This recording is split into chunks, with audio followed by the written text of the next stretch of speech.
Welcome back to our channel. In today's video, we will show you how to block a profile from the Block Users section in Facebook Marketplace on your PC. Let's get started. Step 1. In the Block Users section, simply enter the name of the profile that you want to block. Then, click on the Block button. Step 2. A list of profiles will appear. Select the specific profile you want to block from the list and click on Block once again. Confirm your action by clicking Block one more time. And there you have it. By following these simple steps, you can easily block a profile from the Block Users section in Facebook Marketplace on your PC. Blocking unwanted profiles can help you maintain a safe and secure experience while using Facebook Marketplace. Take control of your interactions and ensure a positive online environment.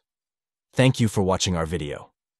If you found this tutorial helpful, don't forget to give it a thumbs up and subscribe to our channel for more useful tips and tricks.